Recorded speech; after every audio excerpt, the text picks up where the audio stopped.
planes flying over Tehran and other parts of their country. पाठशाला की पहली class, Trump का नया ऐलान, क्या झुक गया Iran?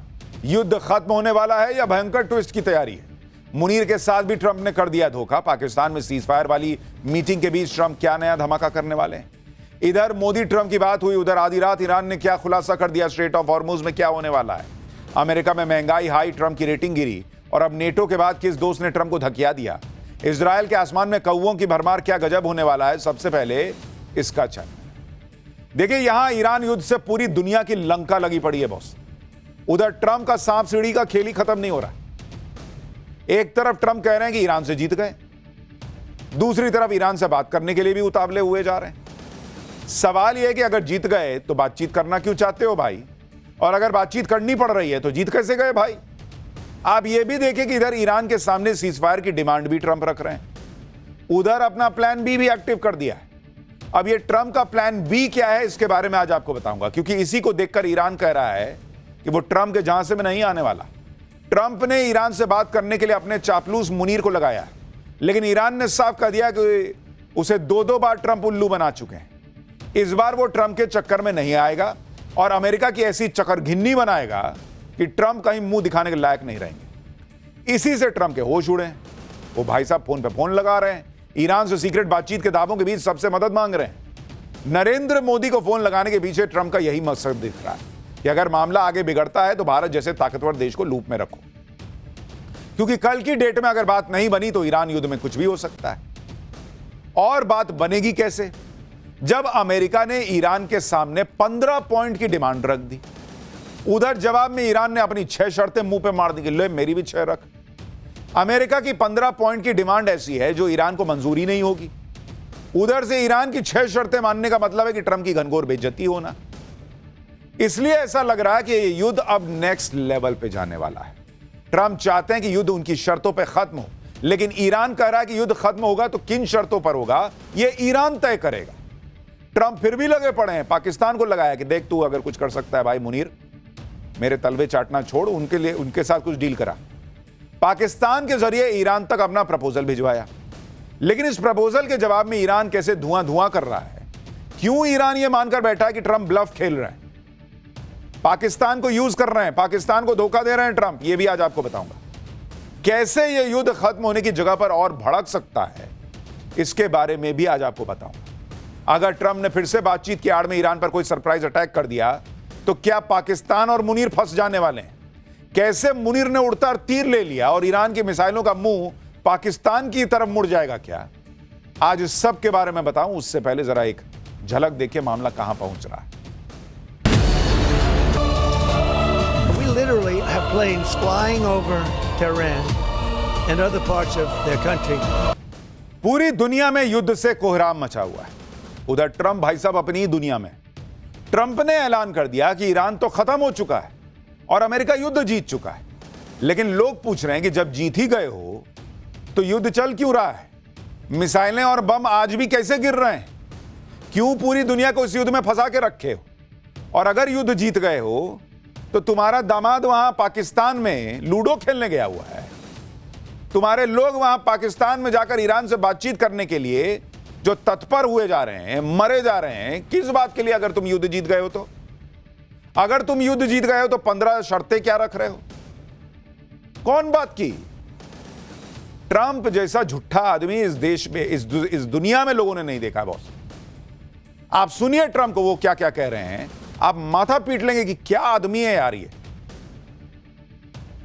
We've won this. This war has been won. The only one that likes to keep it going is the fake news. I mean, the New York Times, you read the New York Times, it's like we're not winning a war where they have no Navy and they have no Air Force and they have no nothing.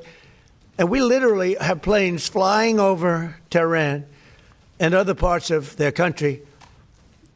And yet, if you read the New York Times or if you watch ABC fake news or NBC fake news, you'd say it's a close battle. It's not a close battle.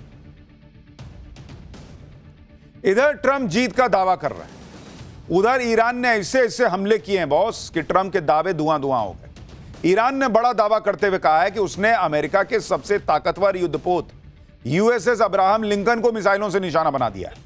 Missile launch की ये तस्वीरें Iran के press TV ने जारी की। ये cruise मिसाइलें US के एयरक्राफ्ट कैरियर अब्राहम लिंकन पर दागी गई। ईरानी नौसेना ने कहा कि अब्राहम लिंकन लगातार उनकी निगरानी में था और जैसे ही वो मिसाइल की रेंज में आया उसको निशाना बनाया गया। ईरान ने अमेरिका के जिस वॉरशिप को हिट करने का दावा किया है उसे दुनिया के सबसे शक्तिशाली सैन्य जहाजों में गिना जाता है। यह अमेरिकी नौसेना की ताकत का पोस्टर बॉय टाइप है। इसके अलावा ईरान ने कल रात तेल अवीव में 7 जगहों पर ईरानी मिसाइलें गिरी। कुवैत हवाई अड्डे पर ड्रोन फोड़ दिया। बहरीन में अमेरिकी ठिकानों पर मिसाइलें दागी हैं। बगदाद में अमेरिका का रडार और हेलीकॉप्टर जला डाला है। और यह आदमी सनकी ट्रंप कह रहा है कि हम जीत गए, हमारा तो कोई मुकाबला ही नहीं, मिसमैच है। ईरान ढेले भर का काम नहीं कर पा रहा। अरे ढेले भर का नहीं कर रहा तब तो तुम्हारा भूत बना रखा है। झूठ बोल देने से कि तुम्हारे यहां की मीडिया झूठ बोल रही है, तुम्हारे यहां की मीडिया झूठ बोल रही है, भर दुनिया की मीडिया झूठ बोल रही है। तेल अवीव में जो धुआं धुआं हो रखा है वो नहीं दिख रहा है, ये क्या है? ये झूठ है। डोनाल्ड ट्रंप मुझे लग रहा है सुबह सुबह कुछ लगा लेते हैं, रात में लगा के सोते हैं, सुबह लगा लेते हैं। इनका हिसाब किताब गलत है बॉस, मैं आपको बता रहा हूं। जो हमने कहा ना, ये भाई साहब का अपना लूडो चल रहा है, अपना सांप सीढ़ी खेल रहे हैं। खुद ही जाते हैं 99 पे कट के फिर नीचे आते हैं 8 पे, और फिर छर्रा फेंकते हैं 6 6 6। 2 भी आएगा तो पलट के 6 कर देते हैं। अमेरिका रोज कह रहा है कि ईरान की सभी मिसाइलें खत्म हो गई, ईरान की मिसाइलें खत्म हो गई हैं, तो ये दिवाली वाला बम फोड़ रहा है वो। आप देखिए कि ईरानी सेना IRGC दावा कर रही है कि पिछले 26 दिनों में उसने 80 मिसाइल वेव्स जो हैं वो लॉन्च की हैं। एक मिसाइल वेब में ईरान के एक साथ करीब 25 से 50 मिसाइलें छोड़ी जाती हैं। 80 मिसाइल वेब में उसने अब तक कितनी मिसाइलें मारी होंगी, गणित तो लगा लीजिए आप। और डोनाल्ड ट्रंप कह रहे कुछ हो ही नहीं रहा। अरे कुछ नहीं हो रहा तो नेटो से मदद कौन बात का मांग रहे थे? अगर युद्ध जीत गए हो तो सबसे मदद कौन बात का मांग रहे हो? इधर इजराइल ने कल ईरान के खुर्रम शहर में पावर ग्रिड पर हमला किया था, तो ईरान ने भी इजराइल के हडेरा पावर स्टेशन पर मिसाइल फोड़ दी। हमले के बाद हडेरा पावर स्टेशन से धुआं उठते देखा गया। मतलब ईरान का हिसाब क्लियर है, तुम गाल पे थप्पड़ मारोगे वो गाल पे मारता है, तुम कोहनी मारोगे वो कोहनी मारता है, तुम पैर मारोगे वो पैर मारता है। सीधा सीधा बराबरी का हिसाब उसका चल रहा है। तुम पावर स्टेशन फोड़ोगे, हम पावर स्टेशन फोड़ेंगे। इसी तरह के हमले करके ईरान ने ट्रंप के पसीने छुड़ाए हुए, लेकिन ट्रंप फिर भी मानने को तैयार नहीं। उनको लगता है इससे अमेरिका की इज्जत बनी रहेगी। अरे इससे नाचने से इज्जत बनती है। कोई ढंग का काम करो, दुनिया को फंसा के छोड़ दिए युद्ध में। इससे पहले 12 मार्च को भी ट्रंप ने यही कहा था कि युद्ध हम जीत गए। तब ट्रंप एक फंक्शन में डांस कर रहे थे। मैं आपको 13 दिन पहले का बयान सुनवा रहा हूं। 13 दिन पहले भी आदमी कह रहा था कि अमेरिका जीत गया है। आज 13 दिन बाद फिर कह रहा है कि हम जीत गए, और 13 दिन में बम पे बम फटा है। कौन बात का जीते हो भाई? सुनिए 13 दिन पहले का बयान। And we've won. Let me tell you, we've won. You know, you never like to say too early you won. We won. We won the bet. In the first hour, it was over. Let me tell you, we've won. You know, you never like to say too early you won. We won. We won the bet. In the first hour, it was over. But we won. मैं कभी कभी सोचता हूं ये आदमी बचपन में क्या रहा होगा। फेल होके जाता होगा और पिताजी को कहता होगा मैं हो गया पास, मैं हो गया पास, ये देखिए मैं हो गया पास। पिताजी पूछते होंगे इस पे तो F लिखा है बेटा, लेकिन इन्होंने कह दिया पास तो पास। देखिए ट्रंप ये बातें क्यों कर रहे हैं। जब पूरी दुनिया देख रही है कि ईरान फोड़ता चला जा रहा है, जब पूरी दुनिया मान रही है कि ईरान से ट्रंप जीत नहीं पाए हैं, दुनिया कह रही है कि भाई भगवान ये युद्ध कब रुकेगा, तब भी ट्रंप ऐसे ढकोसले की बातें क्यों कर रहे हैं? ट्रंप जीत के झूठे दावे क्यों कर रहे हैं? इस पर आज अमेरिकी मीडिया में एक बड़ा खुलासा हुआ। अमेरिकी मीडिया दावा कर रही है कि डोनाल्ड ट्रंप युद्ध की सच्चाई से कोसों दूर है, उन्हें पता ही नहीं है कि चल क्या रहा है। अमेरिकी मीडिया NBC ने यहां तक दावा कर दिया कि डोनाल्ड ट्रंप को युद्ध के अपडेट के नाम पर 2 मिनट का वीडियो दिखा दिया जाता है। NBC की रिपोर्ट के मुताबिक हर दिन अमेरिकी मिलिट्री के अधिकारी ईरान युद्ध से जुड़ा 2 मिनट का एक वीडियो बनाते हैं और यह वीडियो डोनाल्ड ट्रंप को भेजा जाता है। इस वीडियो में दिन भर ईरान पर किए गए सबसे पावरफुल स्ट्राइक की झलक होती है। अब इसी को लेकर ट्रंप के करीबियों की चिंता यह है कि उन्हें युद्ध की सही जानकारी ही नहीं मिल रही है। इसके अलावा ट्रंप इस बात पर युद्ध को लेकर अमेरिकी मीडिया की कवरेज से भी बौखलाए हुए। रिपोर्ट में दावा है कि ट्रंप ये समझ ही नहीं पा रहे हैं कि मिलिट्री वीडियो में तो जबरदस्त सफलता दिखती है, लेकिन पब्लिक नैरेटिव में इसका कोई प्रभाव नहीं पड़ रहा। रिपोर्ट में अमेरिकी अधिकारियों के हवाले से कहा गया कि ट्रंप को यह समझ ही में नहीं आ रहा कि जो सफलता वो देख रहे हैं वो मीडिया को क्यों नहीं दिख रही। आप सोच रहे हैं बॉस ये क्या देश चला रहे हैं? ट्रंप कैसे राष्ट्रपति हैं जिन्हें डेली 2 मिनट की एक रील बना के दिखा देती है उनकी सेना, और ट्रंप इसी से मान लेते हैं कि युद्ध जीत गए। अरे रील चल रहा है, यहां रियल का युद्ध चल रहा है, और ये भाई साहब 2 मिनट का रील देखते हो, मजा आ गया, बहुत बढ़िया मारे हो, हम जीत गए। अब समझ में आया कैसे जीतते हैं? ये रील में जीत रहे हैं भाई, रियल में नहीं जीत रहे हैं। इन्हीं वजहों से ट्रंप की दुनिया भर में खिल्ली उड़ रही है, लोग मजाक उड़ा रहे हैं कि जो हॉर्मुज स्ट्रेट युद्ध से पहले खुला हुआ था उसे अब ट्रंप खुलवाने में पूरी ताकत लगाए बैठे। कौन बात का युद्ध लड़े जी तुम? मीम बना रहे हैं लोग कि युद्ध से पहले स्ट्रेट ऑफ हॉर्मुज खुला हुआ था, इस आदमी ने युद्ध करके उसको बंद कराया, अब कह रहा है कि मैं उसको खुलवा दूंगा और जीत जाऊंगा। अरे तो खुलवा क्या रहे हो, तो पहले ही खुला था, युद्ध में घुसे कायला। ऐसे ऐसे मीम बन रहे हैं, लोग दिखा रहे हैं कि देखिए अपना ही टांग आगे करके उस पर सफेद झंडा लगाया कि ईरान देखो मुझसे कह रहा है कि मैं ईरान सरेंडर करना चाहता है। लोग मीम बना के मजाक उड़ा रहे हैं भाई कि कैसे ये आदमी जो है वो अपने आप से बात कर लेता है, कहता है मैं ईरान से बात कर रहा हूं, खुद के जूते पे सफेद झंडा लगा के सरेंडर की बातें करता है। ट्रंप के बातचीत के दावों का ईरान भी मजाक उड़ा रहा है। ईरान कह रहा है कि लगता है कि अमेरिका खुद से बातचीत कर रहा है। देखिए क्या ईरान क्या कर रहा है।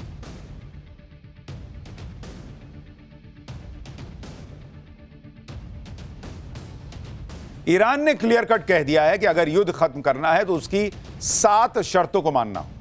अब वो शर्तें क्या हैं सुनिए जो ईरान ने रखी हैं। ईरान कह रहा है कि अमेरिका के सभी गल्फ बेस बंद हो, यानी खाड़ी देशों में अमेरिका ने जो बेस बनाए हुए हैं वो सब बंद करो। ईरान कह रहा है भविष्य में हमला न करने की गारंटी दो, युद्ध से नुकसान की पूरी भरपाई भी करो। मतलब जितना तुम हमारे यहां नुकसान किए हो ईरान में, वो कह रहा है उसका पैसा दे के जाओ। ईरान पर लगे सभी प्रतिबंध हटाओ, इजराइल हिजबुल्लाह पर हमले बंद करे, मिसाइल प्रोग्राम पर कोई रोक ना लगे। अब आप सोचिए ये शर्तें अमेरिका कैसे मानेगा भाई? ईरान कह रहा है कि दोनों तरफ से मारपीट हो रही थी, उसके बाद वो कह रहा है कि भाई एक तो अपना सामान समेटो और वापस जाओ, और दूसरा कि यहां जितना रायता फैलाए हो ये समेट के पोछ पाछ के जाओ और खर्चा करो, जो हमारा खर्चा हुआ वो भी देके जाओ। ऑलरेडी अमेरिका की इतनी बेइज्जती हो रही, ये शर्त अमेरिका मान लेगा तो थू थू हो जाएगी, वो मान ही नहीं सकता। इसलिए हम कह रहे हैं कि युद्ध रुकने के कोई आसार नहीं लग रहे, और सीजफायर की जो बातचीत पाकिस्तान में चल रही है वो नौटंकी ज्यादा लग रही है, क्योंकि ईरान की इन शर्तों को मानने का मतलब है ट्रंप की सारी हेकड़ी जग जाहिर हो जाना, निकल जाना, अमेरिका की सुपर पावर वाली अकड़ की धज्जियां उड़ जाना। इसलिए ट्रंप ने दूसरे लोगों को ईरान को राजी करने पर लगा दिया कि चलो इसी बीच बातचीत तो करो कम से कम। ट्रंप ने इस बातचीत में पाकिस्तान को लगा दिया, इजिप्ट और तुर्की जैसे देश भी बातचीत में लगे। ईरान से बातचीत करने में पाकिस्तान का जब से नाम आया वो खुद को बड़ा खिलाड़ी मानकर कल से फुदक रहा है, लेकिन पाकिस्तान की यह खुशी ज्यादा टाइम नहीं टिकी। ईरान ने पाकिस्तान को तगड़ा झटका दे दिया। ईरान ने पाकिस्तान जा रहे कंटेनर को हॉर्मुज के एंट्री गेट पे ही रोक दिया गया। रुक, किधर जा रहा है तू? इंडिया का जहाज थोड़ी है जो तू चला जाएगा। ईरान ने कहा कि पाकिस्तान जा रहे जहाज ने इस अहम समुद्री रास्ते से गुजरने की इजाजत पहले से नहीं ली। ईरान ने ऐसे वक्त में पाकिस्तान के जहाज को भगा दिया जब पाकिस्तान ईरान और अमेरिका के बीच मध्यस्थता कराने का दावा कर रहा है। अब सोचिए जिसका जहाज ईरान लौटा दे रहा है कि भाग जाओ, नहीं जाने देंगे, उसके कहने पे अमेरिका से डील कर लेगा। कितने चांसेस होंगे इसके, आप बताइए। लेकिन इस बेइज्जती से भी पाकिस्तान का मन नहीं भरा और वो ट्रंप की 15 डिमांड लेके ईरान के पास गया। सीज फायर के लिए ट्रंप की तरफ से ईरान के सामने जो 15 डिमांड रखी गई थी उनके बारे में भी आपको बताता हूं। अमेरिका क्या डिमांड कर रहा है? अमेरिका कह रहा है कि ईरान से पक्की गारंटी लेगा कि वो कभी परमाणु हथियार डेवलप नहीं करेगा, न्यूक्लियर प्रोग्राम पर पूरी तरह से रोक लगाएगा, संवर्धित यूरेनियम का पूरा स्टॉक देश से बाहर करेगा, बैलिस्टिक मिसाइल क्षमता और मिलिट्री इंफ्रास्ट्रक्चर को नष्ट कर देगा, यूएन की निगरानी में ईरान के बाहर सिविलियन न्यूक्लियर प्रोग्राम होगा, हमास हिजबुल्लाह और जैसे प्रॉक्सी ग्रुप्स को सपोर्ट बंद करेगा, इजराइल पर हमले बंद करेगा, स्ट्रेट ऑफ हॉर्मुज को फिर से खोलना होगा, अमेरिकी और इजरायली जहाजों की सुरक्षा, आसपास के देशों के एनर्जी इंफ्रास्ट्रक्चर पर हमले बंद करने होंगे। यानी जो अमेरिका कह रहा है वो लगता नहीं ईरान मानेगा, और जो ईरान कह रहा है वो तो अमेरिका नहीं मान सकता। इसलिए कहा जा रहा है कि पाकिस्तान के साथ क्या ट्रंप खेल कर रहे हैं, क्योंकि ये शर्तें ईरान क्यों मानेगा? वो भी तब जब ईरान 26 दिन से इस युद्ध में टिका है, साफ कह रहा है कि मर जाएंगे लेकिन लड़ते रहेंगे। वो तब नहीं झुका तो अब झुक जाएगा, ये शर्तें मान लेगा। इसके अलावा सबसे बड़ी बात यह है कि ईरान को यह पता है कि वो ट्रंप पर भरोसा नहीं कर सकता। ट्रंप कहते कुछ और हैं, करते कुछ और हैं। इसलिए सवाल उठ रहे हैं कि क्या ट्रंप कोई और प्लान बनाकर बैठे हैं? बातचीत, शर्तें सब दिखावा है क्या ट्रंप पाकिस्तान का इस्तेमाल कर रहे हैं? ट्रंप का प्लान बी क्या है आगे बताऊंगा, लेकिन आप यह भी देखिए कि इधर ट्रंप ईरान से बातचीत का दावा कर रहे हैं, उधर ट्रंप ने कल 25 दिन के युद्ध के बाद पहली बार पीएम मोदी से भी बातचीत की। मतलब जब ट्रंप युद्ध में सबसे अहम मोड़ पर खड़े हैं तब उन्होंने सीधे पीएम मोदी को भारत को फोन लगाया। और हमने आपको कहा था कि ट्रंप अब युद्ध में भारत की मदद चाहते हैं, ईरान से बातचीत में भारत की मदद चाहते हैं, दोनों में से कुछ भी हो सकता है। और इसका इशारा भारत में अमेरिकी राजदूत सर्जियो गौर दे रहे हैं। एक इंटरव्यू में पीएम मोदी और ट्रंप की बातचीत को लेकर सर्जियो गौर ने कहा कि जब अमेरिका ईरान से बातचीत कर रहा है तब ट्रंप पीएम मोदी को लूप में रखना चाहते हैं। पीएम मोदी ग्लोबल पजल का अहम हिस्सा हैं। यह बहुत ही अहम फोन कॉल था। सर्जियो गौर ने कहा कि हॉर्मुज स्ट्रेट को खुलवाना इस बातचीत के फोकस में था और राष्ट्रपति ट्रंप हमेशा पीएम मोदी की इन्वॉल्वमेंट का स्वागत करते हैं। सर्जियो गौर के बयान से संकेत मिल रहा है कि ईरान में आगे जो भी होगा उसमें अमेरिका भारत को भी एक एक्टिव स्टेक होल्डर की तरह देख रहा है। और क्या यह संभव है कि डोनाल्ड ट्रंप ने कल फोन करके पीएम मोदी को अपने प्लान बी के बारे में बताया है, भारत को उस प्लान बी के बारे में बताकर भारत को लूप में लिया है, क्योंकि भारत इस रीजन का बड़ा प्लेयर है। अब वो प्लान बी क्या है वो बताता हूं। आप ये भी देखिए कि कल जब से पीएम मोदी और डोनाल्ड ट्रंप की फोन पर बातचीत हुई तब से भारत में किस तरह की कूटनीति हो रही है। कल शाम को ही विदेश मंत्री एस जयशंकर ने भारत में ईरान के राजदूत डॉक्टर मोहम्मद फतहाली से मुलाकात की। आज विदेश मंत्री एस जयशंकर ने भारत दौरे पर आए अमेरिकी युद्ध विभाग के अंडर सेक्रेटरी एल्ब्रिज कोल्बी से भी मुलाकात की।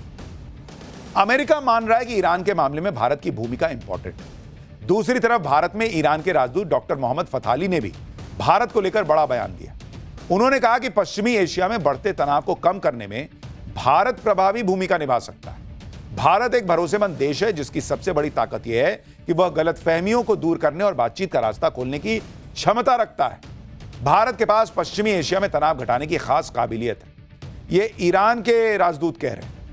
यानी उधर अमेरिका भरोसा जता रहा है, इधर ईरान भी भरोसा जता रहा है कि भारत रास्ता निकाल सकता है।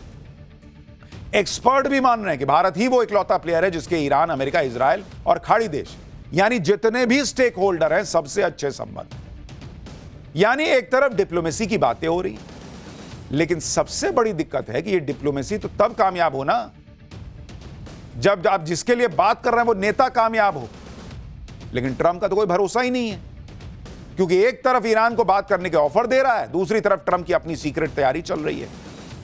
यूएस नेवी के 2 वॉरशिप यूएसएस त्रिपोली और यूएसएस न्यू ऑरलियंस अगले 48 घंटे में ईरान के आसपास तय लोकेशन पर पहुंच जाएंगे। इन दोनों जहाज पर यूएस नेवी की 31st मरीन एक्सपीडिशनरी यूनिट के करीब 2200 कमांडो सवार हैं। तीसरा यूएस वॉरशिप यूएसएस बॉक्सर, इस पर यूएस नेवी के 11वीं मरीन एक्सपीडिशनरी यूनिट के 2500 मरीन कमांडो सवार हैं। मतलब अमेरिका के 3 जहाजों पर करीब 5000 मरीन कमांडो ईरान में घुसने के लिए पहुंच रहे हैं। इसके अलावा समंदर में अमेरिका की दूसरी तैयारियां देखिए। अमेरिका का एयरक्राफ्ट कैरियर अब्राहम लिंकन पहले से मिडिल ईस्ट में तैनात है। अब अमेरिका का दूसरा aircraft carrier USS George H.W. Bush भी मिडिल ईस्ट में पहुंच चुका है। इसने यूएसएस गेराल्ड आर फोर्ड पर ईरान के हमले के बाद उसकी जगह ली। जमीनी हमले के लिए अमेरिका ने अपनी